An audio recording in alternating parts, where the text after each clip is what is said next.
Hello everybody. আয়াতের কাছে এতগুলো ওয়াশেবল ডাইপার দেখে ভাবছো বেবি পান্ডা আপুকে কিছুদিন পর পর ওয়াশেবল ডাইপার কিনে? হ্যাঁ, আমি কিছুদিন পর পরে এই ওয়াশেবল ডাইপারগুলো অর্ডার করি, কারণ এই ওয়াশেবল ডাইপারগুলো আয়াত পরে খুবই কমফোর্টেবল ফিল করে। এছাড়াও আয়াতের ড্রেসের সাথে ম্যাচিং করে করে এছাড়াও কিন্তু তাদের কাছে আরও 20 থেকে 25 রকমের কালার আছে।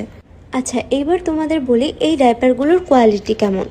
এই ডাইপারগুলো কিন্তু সব কেমিক্যাল মুক্ত কাপড় দিয়ে তৈরি অ্যান্ড খুবই সফট ম্যাটেরিয়ালের। এছাড়াও কিন্তু আপনারা এক একটা ডাইপারের সাথে পাবেন অ্যান্ড এই ডাইপারগুলো কিন্তু বারবার ধুয়ে ধুয়ে বেবিদের ব্যবহার করাতে পারবেন। এই ওয়াশেবল ডাইপারগুলো কিন্তু বেবিদের ইউজ করালে আপনাদের বারবার ডাইপার কেনার ঝামেলা থাকবে না অ্যান্ড টাকাও সাশ্রয় হবে। আপনারা অনেকেই আমাকে ইনবক্স করেছেন যে আপু এই ওয়াশেবল ডাইপারগুলো আসলেই ওয়াটারপ্রুফ কিনা। তো দেখা যাক যে এই ডাইপারগুলো আসলেই ওয়াটারপ্রুফ কিনা। আমি ডাইপারের নিচে একটা টিস্যু দিয়ে নিয়েছি যেন ডাইপারটা লিকেজ হলে আপনারা বুঝতে পারেন।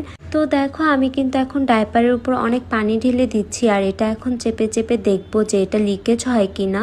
তো দেখো এখানে টিস্যু কিন্তু ভিজে নেই, তার মানে এটা আসলে ওয়াটারপ্রুফ ওয়াশেবল ডাইপার। আচ্ছা, এবার আমি আয়াতের ড্রেসের সাথে ম্যাচিং করে একটা ডাইপার নিয়ে নিয়েছি। ডাইপারটা কি কিউট, তাই না? আচ্ছা, তোমাদের আরেকটা কোশ্চেন থাকে যে আপু এই ডাইপারগুলো কত থেকে কত বছরের বেবিরা ইউজ করতে পারবে। এই ডাইপারগুলো 0 মান্থ থেকে 3 ইয়ার বেবিরা পর্যন্ত ইউজ করতে পারবে। এই কোয়ালিটিফুল ডাইপারগুলো কিন্তু তোমরা যাবা, পেজ লিঙ্ক আমি আমার ডেসক্রিপশনে দিয়ে দিব। আজকের ভিডিও এই পর্যন্ত। আল্লাহ হাফেজ।